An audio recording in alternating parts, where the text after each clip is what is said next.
यदङ्गदाशुषे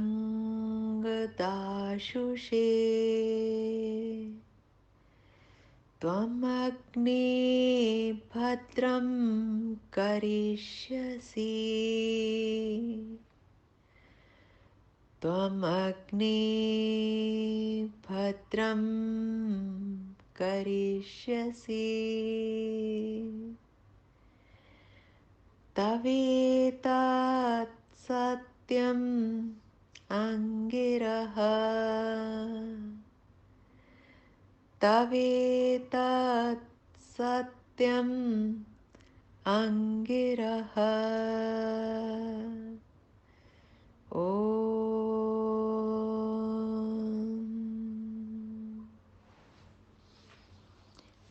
आइए प्रातःकालीन वेला में सृष्टि के प्रारंभ में दी गई ऋचाओं का स्तवन करें और यथासंभव अपने जीवन को वेद ज्ञान के अनुसार चलाने का प्रयत्न करें। ऋग्वेद का प्रथम मंडल 7वां सूक्त और इस सूक्त का अंतिम 10वां मंत्र। मंत्र के ऋषि हैं मधुछंदाह, देवता इंद्र। मंत्र का शीर्षक दिया है प्रभु ही हमारे एकमात्र मित्र हों, परम मित्र, असाधारण मित्र। मंत्र पाठ करते हैं। ओम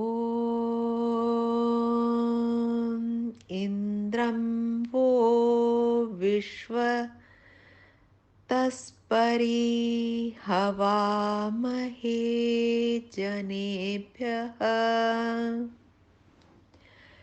अस्माकम् अस्तु केवलः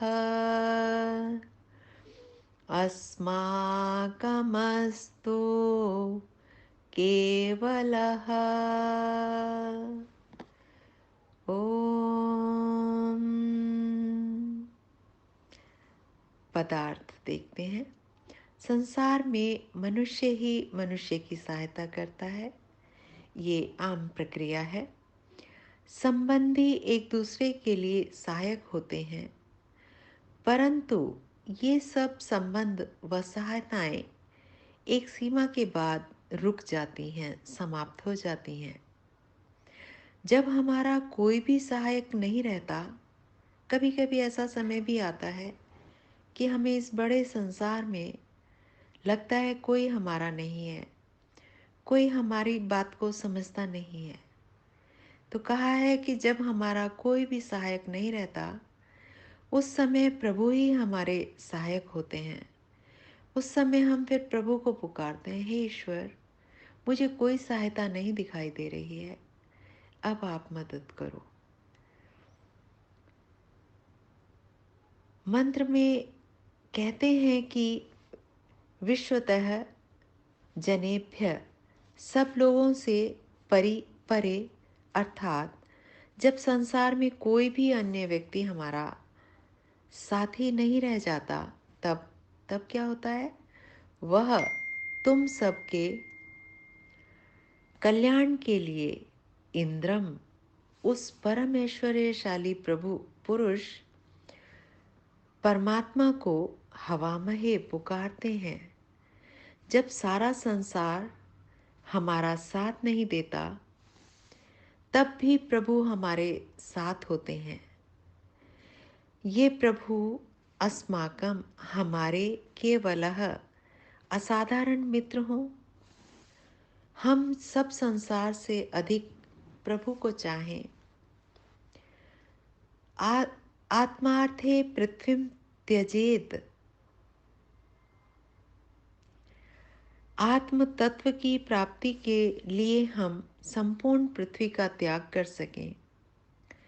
एक और ब्रह्मांड के सब पदार्थ हों और दूसरी ओर आत्म तत्व, तो हम कठोपनिषद के नचिकेता की तरह संसार के सब प्रलोभनों को छोड़ सकें और प्रभु का ही वरण करें। प्रभु मिलेंगे तो प्रकृति तो मिल ही जाएगी। प्रकृति जड़ सृष्टि। विष्णु के हम अतिथि बने तो लक्ष्मी हमें भोजन कराएगी ही। प्रभु के प्राप्त होने पर सब कुछ प्राप्त हो जाएगा। अतः यही कामना सर्वश्रेष्ठ है कि अस्माकम अस्तु केवलः, बस हमें प्रभु प्राप्त हो जाएं, प्रभु प्राप्त हो जाएं, प्रभु प्राप्त हो जाएं। उसका मूल्य कुछ भी चुकाना पड़े, परमपिता परमेश्वर प्राप्त हो जाए।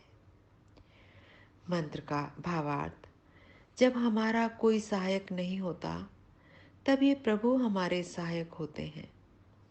बस हम प्रभु प्राप्ति की ही कामना करें।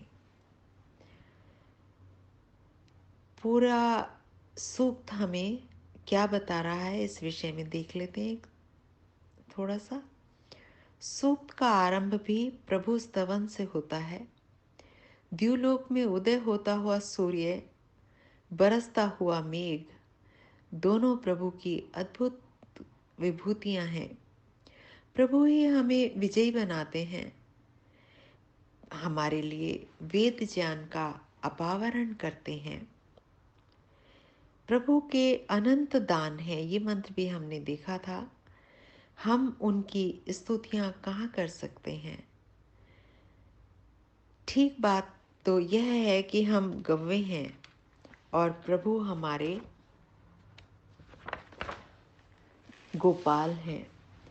आठवां मंत्र हमें बताता है वे हमारा पालन करते हैं तथा सब वस्तुओं को प्राप्त कराते हैं। नौवां मंत्र कहता है बस प्रभु की ही कामना करनी ठीक है।